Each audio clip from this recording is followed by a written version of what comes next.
ನಮಸ್ತೆ ಎಲ್ರಿಗೂ. Hi my dear student. Last ಕ್ಲಾಸಲ್ಲಿ ಎಲ್ಲ ಪೇಜ್ 9th ಫಸ್ಟ್ ಲೆಸನ್ದು ಪೇಜ್ಗಳಲ್ಲಿ ಇರ್ತಕ್ಕಂಥ ಕ್ವಶನ್ ಆನ್ಸರ್ಸ್ನ ಸಾಲ್ವ್ ಮಾಡಿದ್ವಿ. ನೆಕ್ಸ್ಟ್ ಎಕ್ಸಸೈಸ್ ಕ್ವಶನ್ ಆನ್ಸರ್ಸ್ನ ಸಾಲ್ವ್ ಮಾಡೋಣ. ಸಿ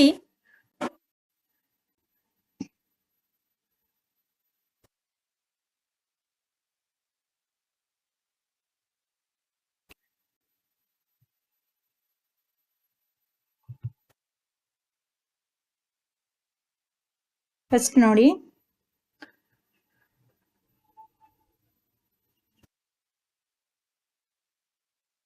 ಫಸ್ಟ್ ಕ್ವಶನ್,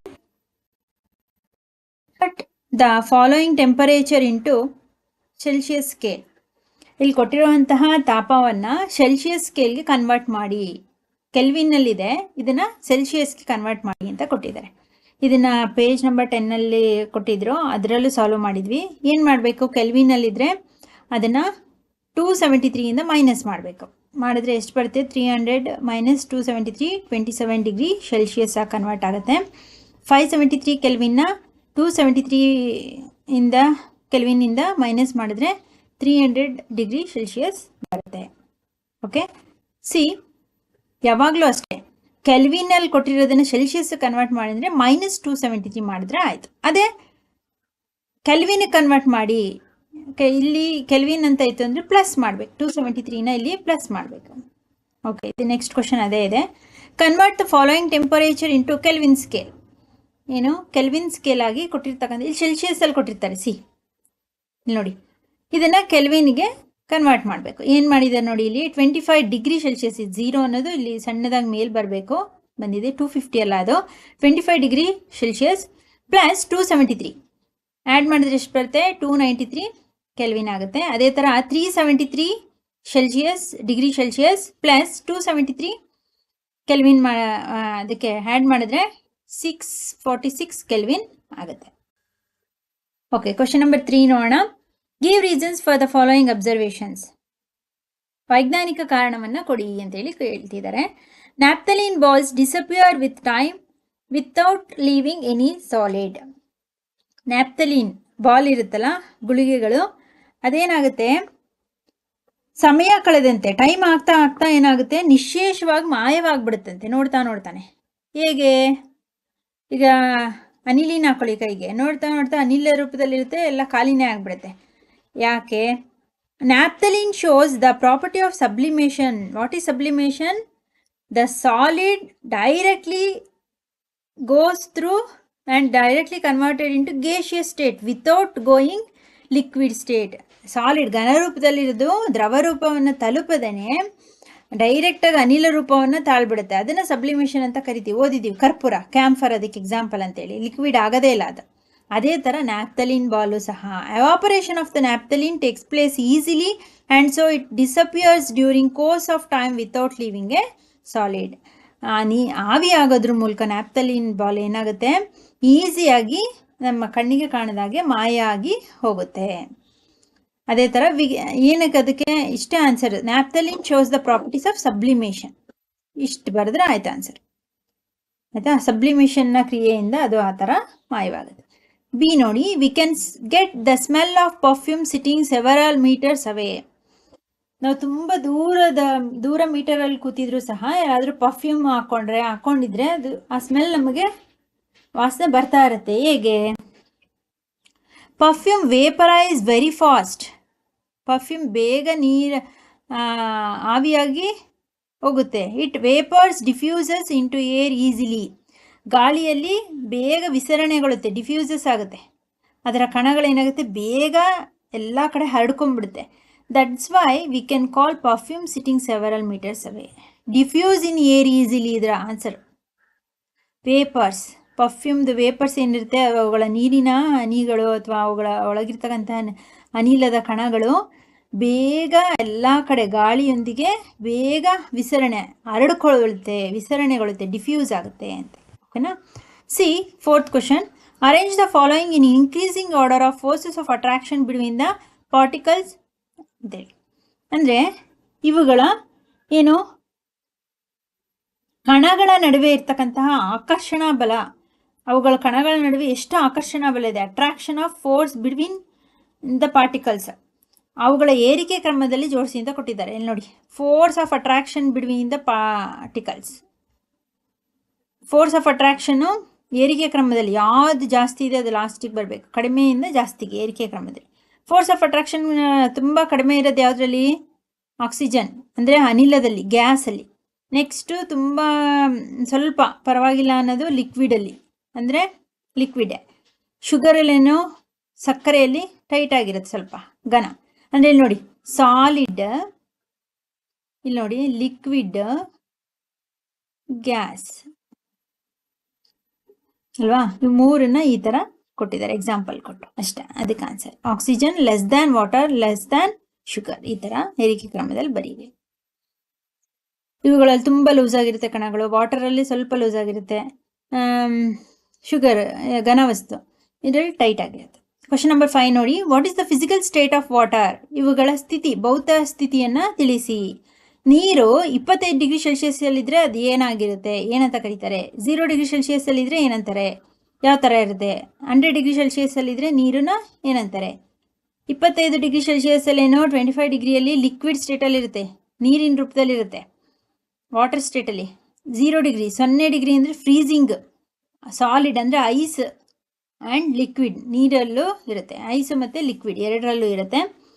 100 ಡಿಗ್ರಿ ಸೆಲ್ಸಿಯಸ್ಸಲ್ಲಿ ನೀರಿನ ಕುದಿಯುವ ಬಿಂದುನೇ 100, ವೇಪರ್ ಆಗಿಬಿಟ್ಟಿರುತ್ತೆ. ಲಿಕ್ವಿಡ್ ಆ್ಯಂಡ್ ವೇಪರ್, ನೀರು ಕುದೀತಾ ಲಿಕ್ವಿಡ್ ಸ್ಟೇಟಿಂದ ಏನಾಗುತ್ತೆ, ವೇಪರ್ಸ್ ರೂಪಕ್ಕೆ ಹೋಗುತ್ತೆ. These are the States of physical States in water. Question number 6 ನೋಡಿ, ಗಿವ್ 2 ರೀಸನ್ಸ್ ಟು ಜಸ್ಟಿಫೈ. 2 ರೀಸನ್ಗಳನ್ನ ಕೊಟ್ಟು ಇದನ್ನು ವೈಜ್ಞಾನಿಕ ಕಾರಣವನ್ನು ಕೊಡಿ. Water at room temperature is liquid. ಸಾಮಾನ್ಯ ಕೊಠಡಿಯ ಉಷ್ಣತೆಯಲ್ಲಿ ನೀರು ದ್ರವ ಸ್ಥಿತಿಯಲ್ಲಿ ಇರುತ್ತದೆ, ಏಕೆ? Answer A, water at room temperature is A liquid because, ನೀವು ಇಲ್ಲಿಂದ ಆನ್ಸರ್ ಬರೆದ್ರೂ ಆಯಿತು. ಬಿಕಾಸ್ ಯಾಕೆ? ಇಟ್ ಹ್ಯಾಸ್ ಫ್ಲೂಯಿಡಿಟಿ, ದ್ರವನ ಸ್ಥಿತಿಯನ್ನು ಹೊಂದಿರುತ್ತೆ. ಫ್ಲೂಯಿಡಿಟಿ ಅಂದರೆ ಅವುಗಳ ಕಣಗಳು ತುಂಬ ಸುಲಭವಾಗಿ ಲೂಸ್ ಆಗಿರುತ್ತಲ್ವ, ದ್ರವನ ಸ್ಥಿತಿಯನ್ನು ಇರುತ್ತೆ. ಆ್ಯಂಡ್ ಆ್ಯಸ್ ಡೆಫಿನೆಟ್ ವಾಲ್ಯೂಮ್, ನಿರ್ದಿಷ್ಟವಾದ ಗಾತ್ರ ಇರುತ್ತೆ ನೀರಿನ ಕಣಗಳಿಗೆ. But has no definite shape, ಆಕಾರ ಇರಲ್ಲ ಅಲ್ವಾ? ನೀರು ಯಾವುದಕ್ಕೆ ಹಾಕ್ತೀವಿ? ಕಂಟೈನರ್ ಶೇಪ್, ಲೋಟಕ್ಕೆ ಹಾಕೋರು ಲೋಟ ಶೇಪ್, ಬೌಲ್ಗೆ ಹಾಕೋರು ಬೌಲ್ ಶೇಪ್, ಬಾಟಲ್ಗೆ ಹಾಕೋರು ಬಾಟಲ್ ಶೇಪ್. ಇದಕ್ಕೆ ಶೇಪ್ ಇರಲ್ವಲ್ಲ, ಅದಕ್ಕೆ ಮತ್ತು ಗಾತ್ರ ಇರುತ್ತೆ, ಡೆಫಿನೆಟ್ ವಾಲ್ಯೂಮ್ ಇರುತ್ತೆ, ಬಟ್ ಫ್ಲೂಯಿಡಿಟಿ. ಯಾಕೆ? ಮೇಯ್ನಾಗಿ ಫ್ಲೂಯಿಡಿಟಿ ಇರೋದ್ರಿಂದ ಅದೇನಾಗಿರುತ್ತೆ, ದ್ರವನ ಸ್ಥಿತಿಯಲ್ಲಿ ಇರುತ್ತೆ, ಲಿಕ್ವಿಡ್ ಸ್ಟೇಟಲ್ಲೇ ಇರುತ್ತೆ. ಬಿ, ಆ್ಯನ್ ಐರನ್ ಅಲಾರಾಮ್, ಬೀರು, ಕಬ್ಬಿಣದ ಬೀರು is a solid at room temperature. ಸಾಮಾನ್ಯ ತಾಪಮಾನದಲ್ಲಿ ಅದೇನು ಕರಗೋಗಿ ಲಿಕ್ವಿಡ್ ಸ್ಟೇಟಲ್ಲೂ ಇರಲ್ಲ, ಗೇಸಿಯ ಸ್ಟೇಟಲ್ಲೂ ಇರಲ್ಲ. ಯಾಕೆ ಸಾಲಿಡ್, ಘನ ರೂಪದಲ್ಲಿರುತ್ತೆ, ಯಾಕೆ ಅಂತ ಕೇಳ್ತಿದ್ದಾರೆ ಬೀರುನ. An iron almirah is a solid at room temperature because, ಇಲ್ಲಿಂದ ಆನ್ಸರ್ ಬರೀಬೇಕು ನೀವು. ಇಷ್ಟೇ ನೋಡಿ, ಇಷ್ಟು ಚಿಕ್ಕದು. ಸೈನ್ಸಲ್ಲೆಲ್ಲ ಶಾರ್ಟ್ ಆನ್ಸರ್ಸೇ, ಬಟ್ ಅರ್ಥ ಮಾಡ್ಕೊಂಡು ಆನ್ಸರ್ ಮಾಡಬೇಕಷ್ಟೆ. ಇಟ್ ಈಸ್ ರಿಜಿಡ್, ತುಂಬ ಗಟ್ಟಿಯಾಗಿರುತ್ತೆ, ಕಠಿಣವಾಗಿರುತ್ತೆ. And has a definite shape, ಇದಕ್ಕೆ ನಿರ್ದಿಷ್ಟವಾದ ಆಕಾರ ಇರುತ್ತೆ. ಸಾಲಿಡ್ದು ಕ್ಯಾರೆಕ್ಟರಿಸ್ಟಿಕ್ಸ್ ಬರೆದ್ರೆ ಆಯಿತು ಅಷ್ಟೇ. ಇದಕ್ಕೆ ಉತ್ತರ ಏನು ಕೊಟ್ಟಿರುವಂಥ ವಸ್ತು, ವಾಟರ್ ಅನ್ನೋದು ಲಿಕ್ವಿಡ್. ಈ ಡಿಫ್ರೆನ್ಸಸಲ್ಲಿ ಇದೆಯಲ್ಲ, ಸಾಲಿಡ್ ಲಿಕ್ವಿಡ್ ಗ್ಯಾಸ್ದು ಡಿಫ್ರೆನ್ಸಸ್ಸಲ್ಲಿ ಇದೆಯಲ್ಲ, definite shape is A definite volume is A ಆ ಥರ, ಅವುಗಳನ್ನ ವಾಟರ್ ಅನ್ನೋದೇನು ಲಿಕ್ವಿಡ್, ಅದರ ಗುಣಲಕ್ಷಣವನ್ನು ಬರೆದು ಬಿಡೋದು. ಐರನ್ ಅನ್ನೋದೇನು ಸಾಲಿಡ್, ಅದರ ಗುಣಲಕ್ಷಣವನ್ನು ಬರೆಯೋದು ಅಷ್ಟೇ. ಗಿವ್ ರೀಸನ್ ಇದರಲ್ಲಿ. ಐರನ್ ಇಲ್ಲಿ ನೋಡಿ, ಯಾಕೆ? ಇಸ್ ರಿಜಿಡ್, ಕಠಿಣವಾಗಿರುತ್ತೆ ಅಲ್ವಾ, ತುಂಬ ಗಟ್ಟಿ ಇರುತ್ತೆ. ಆ್ಯಂಡ್ ಎಸ್ ಡೆಫಿನೆಟ್ ಶೇಪ್, ನಿರ್ದಿಷ್ಟ ಆಕಾರ ಇರುತ್ತದೆ. ಅದಕ್ಕೆ ನಿರ್ದಿಷ್ಟವಾದ ಆಕಾರ ಇರೋದ್ರಿಂದ ಅದು ಯಾವುದೇ ರೀತಿ ಶೇಪ್ ಚೇಂಜ್ ಆಗಲ್ಲ, ಘನ ಸ್ಥಿತಿಯಲ್ಲೇ ಇರುತ್ತೆ. ಕ್ವೆಶ್ಚನ್ ನಂಬರ್ 7 ನೋಡಿ, why is ice at 273 kelvin more effective in cooling than water at same temperature? ಅಂದರೆ 273 ಕೆಲ್ವಿನ್ನಲ್ಲಿ ಐಸ್ ತಂಪುಕಾರಕ ಪರಿಣಾಮ. ಐಸ್ ಏನಾಗಿರುತ್ತೆ, ತಣ್ಣಗೆ ಅನಿಸುತ್ತೆ. ಅದೇ ಟೆಂಪರೇಚರ್ 273 ಕೆಲ್ವಿನಲ್ಲೇ ವಾಟರ್ನ ಇಟ್ರಿ ಅಂದ್ಕೊಳ್ಳಿ, ನೀರನ್ನ, ಆದಷ್ಟು ಕೂಲಾಗಿರಲ್ಲ. ಅದೇ ಟೆಂಪರೇಚರಲ್ಲಿ ಇಟ್ಟರು ಯಾಕೆ ಅಂತ ಕೇಳ್ತಿದ್ದಾರೆ. Answer, ice at 273 kelvin is less energetic than water. ಮಂಜುಗೆಡ್ಡೆ ಏನಾಗಿರುತ್ತೆ, ಕಡಿಮೆ ಶಕ್ತಿಯನ್ನು ಹೊಂದಿರುತ್ತೆ ನೀರಿಗೆ ಹೋಲಿಸ್ಕೊಂಡ್ರೆ 273 ಕೆಲ್ವಿನ್ ತಾಪಮಾನದಲ್ಲಿ. ಅರ್ಥ ಆಯ್ತಾ? ಲೆಸ್ ಎನರ್ಜೆಟಿಕ್ ದ್ಯಾನ್ ವಾಟರ್ ಅಂತೆ ice. It is because of difference in latent heat of fusion which is present in water at the same temperature. ಆದರೆ ನೀರಿನಲ್ಲಿ ಏನಾಗಿರುತ್ತೆ, ಗುಪ್ತೋಷ್ಣ,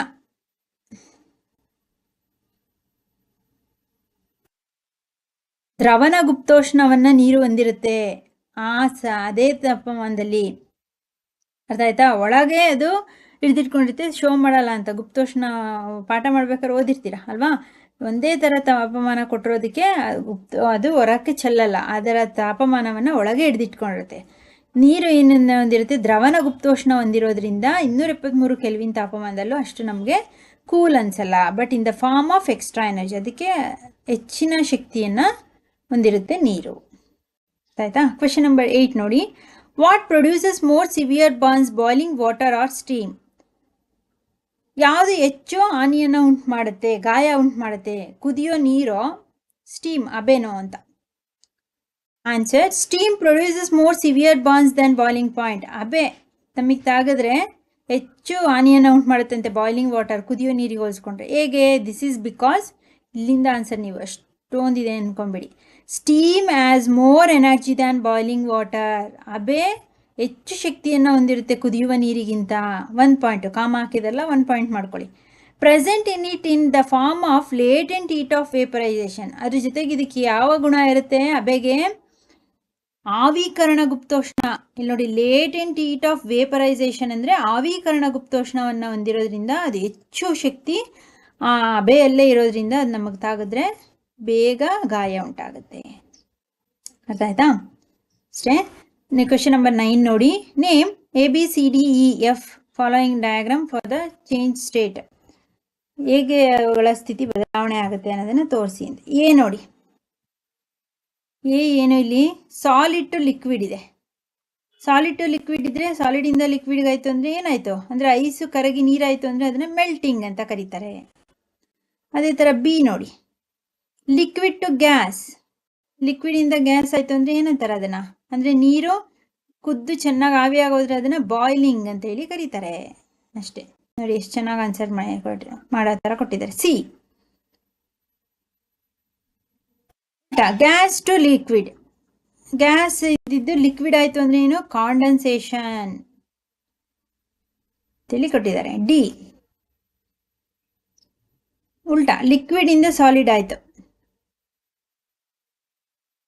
ಏನಂತಾರೆ, ಈಗ ಸಕ್ಕರೆ ಪಾಕ ತೆಗೆದಿರ್ತೀರ, ಲಿಕ್ವಿಡ್ ಸ್ಟೇಟಿಗೆ ಬಂದಿರುತ್ತೆ, ಮತ್ತೆ ಇನ್ನೂ ಚೆನ್ನಾಗಿ ಕಾಯಿಸಿ ಮತ್ತೆ ಅದು ಸಕ್ಕರೆ ಹೆಚ್ಚು ಥರ ಆಗುತ್ತೆ, ಗಟ್ಟಿ ಆಗುತ್ತೆ. ಅದನ್ನು ಸಾಲಿಡಿಫಿಕೇಶನ್, ಘನೀಕರಣ ಅಂತ ಹೇಳಿ ಕರೀತಾರೆ. ಅರ್ಥ ಆಯ್ತಾ? ಅದೇ ಥರ ಈ ನೋಡಿ, ಸಾಲಿಡ್ ಟು ಗ್ಯಾಸ್, ಡೈರೆಕ್ಟ್ ಲಿಕ್ವಿಡ್ಗೆ ಬರೋದೇ ಇಲ್ಲ. ಸಾಲಿಡಿಂದ ಗ್ಯಾಸ್ಗೆ ಹೋದ್ರೆ ಅದನ್ನೇನಂತೀವಿ ಆಲ್ರೆಡಿ? ಕರ್ಪೂರ, ಸಬ್ಲಿಮೇಷನ್.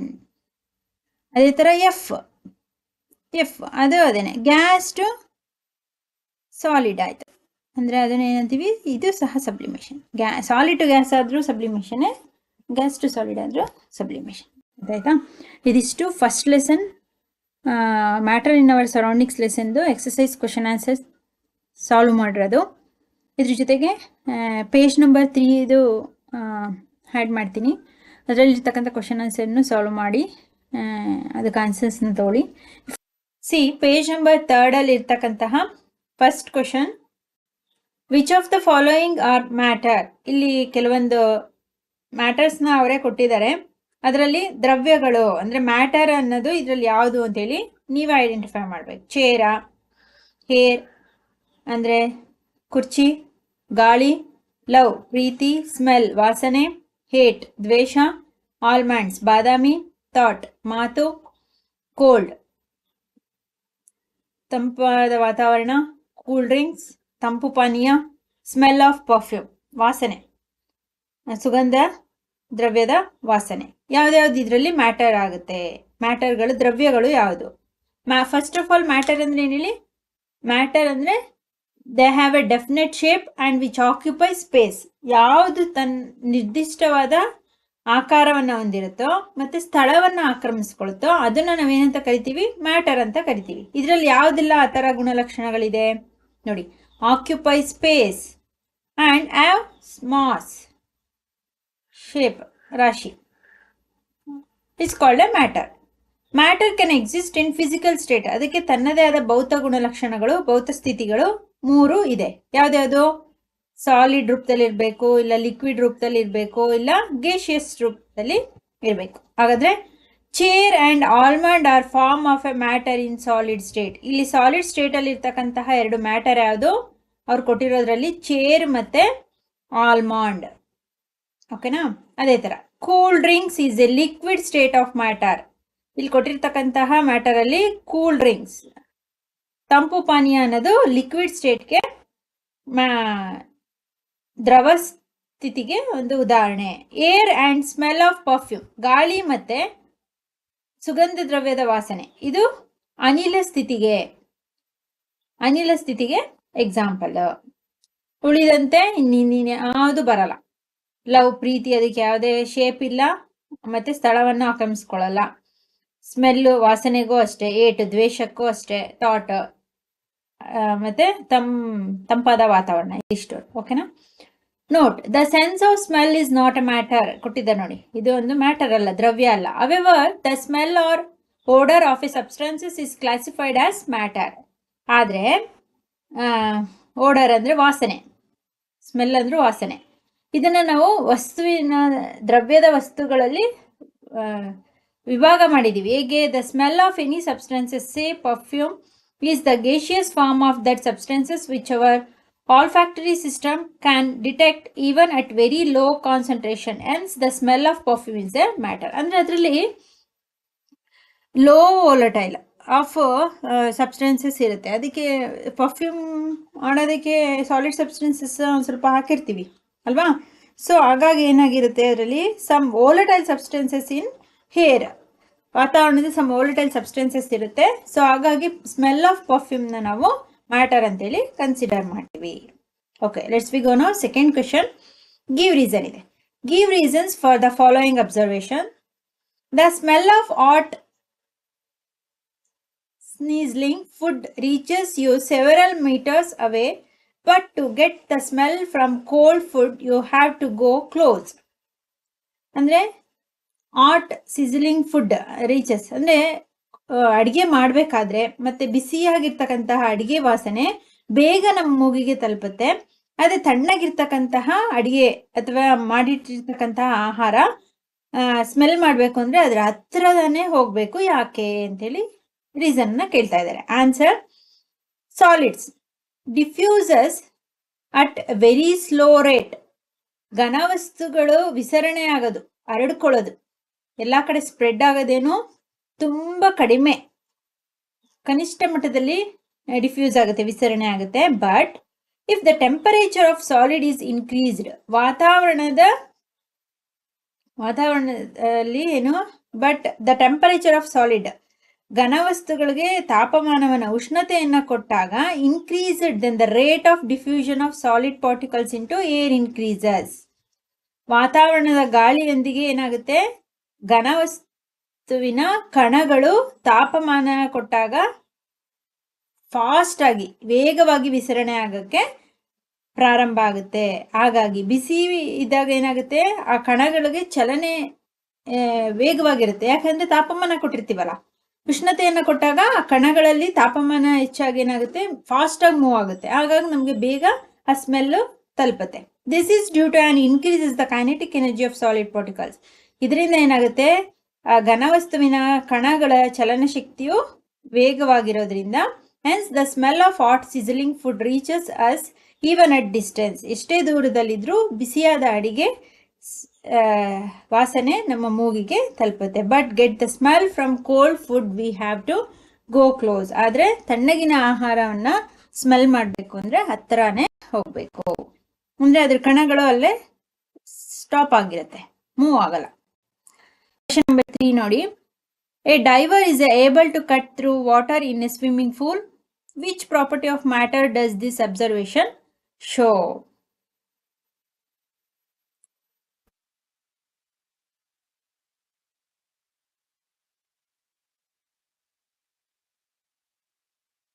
ಈಸಿಯಾಗಿ ಒಬ್ಬ ಈಜುಗಾರ ನೀರಿನೊಳಗಡೆ ಈಜ್ಕೊಂಡು, ನೀರನ್ನು ಸೀಳ್ಕೊಂಡು ಸ್ವಿಮ್ ಮಾಡ್ತಾನೆ.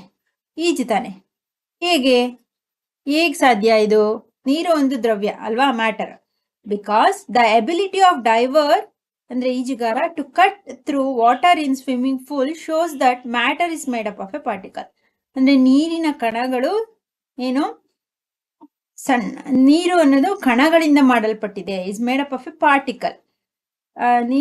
ನೀರು ಕಣಗಳಿಂದ ಮಾಡಲ್ಪಟ್ಟಿರೋದ್ರಿಂದ ಏನು, ಈಜುಗಾರ ಸುಲಭವಾಗಿ ನೀರನ್ನ ಸೀಳ್ಕೊಂಡು ಸ್ವಿಮ್ ಮಾಡೋದಕ್ಕೆ, ಈಜೋದಿಕ್ಕೆ ಹೆಲ್ಪ್ ಆಗುತ್ತೆ. ಕ್ವೆಶ್ಚನ್ ನಂಬರ್ 4 ನೋಡಿ. What are the characteristics of particles of matter? ದ್ರವ್ಯದ ಕಣಗಳ ಗುಣಲಕ್ಷಣಗಳು ಏನು ಅಂತ. The characteristics of particles of matter are, first one, particles of matter have space between them. ಪ್ರತಿಯೊಂದು ದ್ರವ್ಯದ ಕಣಗಳ ನಡುವೆ ಏನಿರುತ್ತೆ, ಖಾಲಿ ಜಾಗ ಇರುತ್ತೆ. Space between them and continuously moving, ಇಷ್ಟು ಬರೆದ್ರೂ ಆಗುತ್ತೆ. Attract each other. Particles of matter have space between them. Continuously moving ಅಂದ್ರೆ ದ್ರವ್ಯದ ಕಣಗಳು ಸುಲಭವಾಗಿ ಅಂದ್ರೆ ಯಾವಾಗಲೂ ನಿರಂತರ ಚಲನೆಯಲ್ಲಿರುತ್ತೆ. ಮತ್ತೆ ಆಕರ್ಷಣಾ ಬಲವನ್ನ ಹೊಂದಿರುತ್ತೆ ಕಣಗಳ ನಡುವೆ. ಸಾಲ್ವ್ ಮಾಡಿ ಅದಕ್ಕೆ ಆನ್ಸರ್ಸ್ನ ತಗೊಳ್ಳಿ. If you have any doubts put a questions in your description box. ಏನಾದರೂ ಅರ್ಥ ಆಗಲಿಲ್ಲ, ಇನ್ನೂ ಹೆಚ್ಚು ಎಕ್ಸ್ಪ್ಲನೇಷನ್ ಬೇಕು ಅಂತ ಇದ್ದರೆ ಅದನ್ನು ಡಿಸ್ಕ್ರಿಪ್ಷನಲ್ಲಿ ಹಾಕಿ. ಮತ್ತು you must read your textbook. Each lesson, ಪ್ರತಿಯೊಂದು ಲೆಸನ್ನು ಟೆಕ್ಸ್ಟ್ ಬುಕ್ನ ಹೆಚ್ಚು ರೀಡ್ ಮಾಡಿ. ಓಕೆನಾ? Thank you.